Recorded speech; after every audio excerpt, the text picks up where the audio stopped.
নমস্কার বন্ধুরা, কেমন আছেন? লাইফস্টাইল বাই সম্পার নতুন একটা ব্লগে আপনাদেরকে স্বাগতম। এই তো আজকে এটা সকালবেলা থেকে ভিডিওটা শুরু করছি। আসলে আমি কিন্তু আজকে অনেক সকালবেলা উঠছি, কারণ বাসায় গ্যাস থাকে না, যার কারণে সকালবেলা উঠে রান্নাবান্না শেষ করে ফেলছি। আর এখানে সকাল বলতে এখন এটা 10টা বাজে। ভিডিও বাজার থেকে অনেক কিছু নিয়ে আসছে, আর আমি যে জায়গা ক্যামেরাটা সেট করছি ভিডিও করার জন্য ওই জায়গা উচ্ছ্বাস আর উচ্ছ্বাসের বাবার মানে হাঁটা মনে হয় যে ওই জায়গা দিয়ে ওদের হাঁটতে হবে। ওরা শুধু ওই ক্যামেরার সামনে দিয়ে হাঁটতেছে ওরা দুইজনে, যার কারণে আমার সবগুলা ভিডিও নেওয়া হয় নাই। মানে এডিট করতে আসি দেখি শুধু ওদের দুইজনকে দেখা যায়, অনেকগুলো ভিডিও বাদ হয়ে গেছে।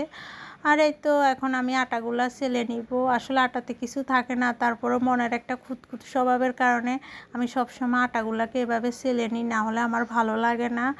আর ওই তো এদিকে পাশে আমি উচ্ছ্বাসকে পড়াতে বসাইছি, আর ও তো আমার সাথে আসি এত কথা বলতেছে, মানে ওর সাথে কথা বলতে বলতে আমার অনেকগুলো আটাও পড়ে গেছে, এত প্রশ্ন যে করতেছে।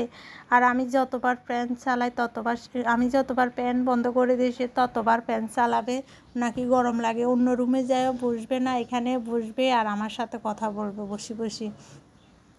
আর এই তো এখন ওর সাথে কথা বলতে বলতে আমার অনেকগুলো আটা পড়ে গেছে, আমার খুব খারাপ লাগতেছে ওকে। মানে যতবার বলি এদিক দিয়ে না হাঁটার জন্য, আটার উপর দিয়ে হাঁটবে আর পায়ে আটা লাগাবে, ওর ওইগুলো ভালো লাগে। মানে যেগুলো নিষেধ করব ওইগুলো করতে ভালো লাগে। আসলে এটা বাচ্চাদের অভ্যাস মনে হয়। এই তো এখন আমি আটাগুলো সেলে নিবার ওইদিকে বলতেছে, মা আমার খিদা লাগছে, তুমি আমাকে 2টা পরোটা ভাজি দাও। আর পরোটা যে কীভাবে ভাজবো এটাই চিন্তা করতেছি, কারণ বাসায় তো গ্যাসে থাকে না, একদম গ্যাস নাই বললে চলে। এখন তারপরও তাল করতেছে ওকে 2টা পরোটা বানাতে দেওয়ার জন্য। এখন আমি এই তো এই কাজগুলো করে ওর জন্য 2টা পরোটা ভাজি করে নিব। আর ওইদিকে মুড়িও নিয়ে আসছে, এখন মুড়িগুলো ঢেলে নিব। আর সবগুলো মুড়ি ঢালবো না, কারণ মুড়ি আমি ছাড়া আমাদের ঘরে কেউ তেমন একটা মুড়ি খায় না। আমার মুড়ি খেতে খুব ভালো লাগে চায়ের সাথে, মানে যত কিছু দিয়ে খাই এক মুঠ মুড়ি না হলে মনে হয় যে ভালো লাগে না।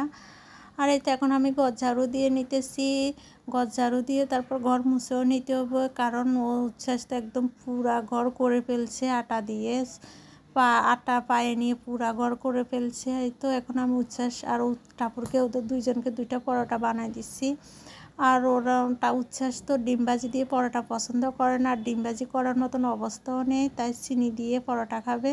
আর আসার সময় সজনা পাতা নিয়ে আসছে, এখন সজনা পাতা ভর্তা করব। আসলে এটা কিন্তু আগে তেমন বলতে পছন্দই করতাম না, আর এখন এই ভর্তাটা খেতে খুব ভালো লাগে। সজনা পাতার ভর্তা অনেক দিন পরে খাবো, প্রায় 1 বছর পরে এই ভর্তাটা খাইতেছি, সবসময় পাওয়াও যায় না। আর এই তো আমি এখন ভালো করে ধুয়ে নিছি, হালকা একটু তেল দিয়ে দিছি।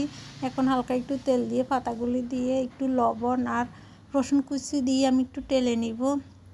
আর কিছু কাঁচামরিচও দিয়ে দিছি, আর বেশি কাঁচামরিচ দিব না, কারণ বেশি ঝাল হলে উচ্ছ্বাস আবার খেতে পারবে না।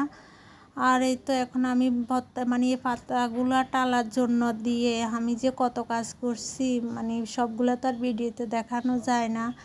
তারপরেও আমার পাতাগুলো হয় না, এই পাতাগুলোটা মানে ভাজি হতে প্রায় আধা ঘন্টার উপরে লেগে গেছে। মানে একটা রান্না, যে রান্না 10 মিনিটের ওই রান্না আমার আধা ঘন্টা বা 1 ঘন্টার মতন লাগে রান্না করতে। এত কষ্ট গরমের ভিতরে দাঁড়ায় দাঁড়ায়, এমনিতে রান্না করতে যে পরিমাণ কষ্ট, আরও যদি এর মধ্যে গ্যাসে যদি এরকম ডিস্টার্ব করে তাহলে কেমন লাগে বলেন তো।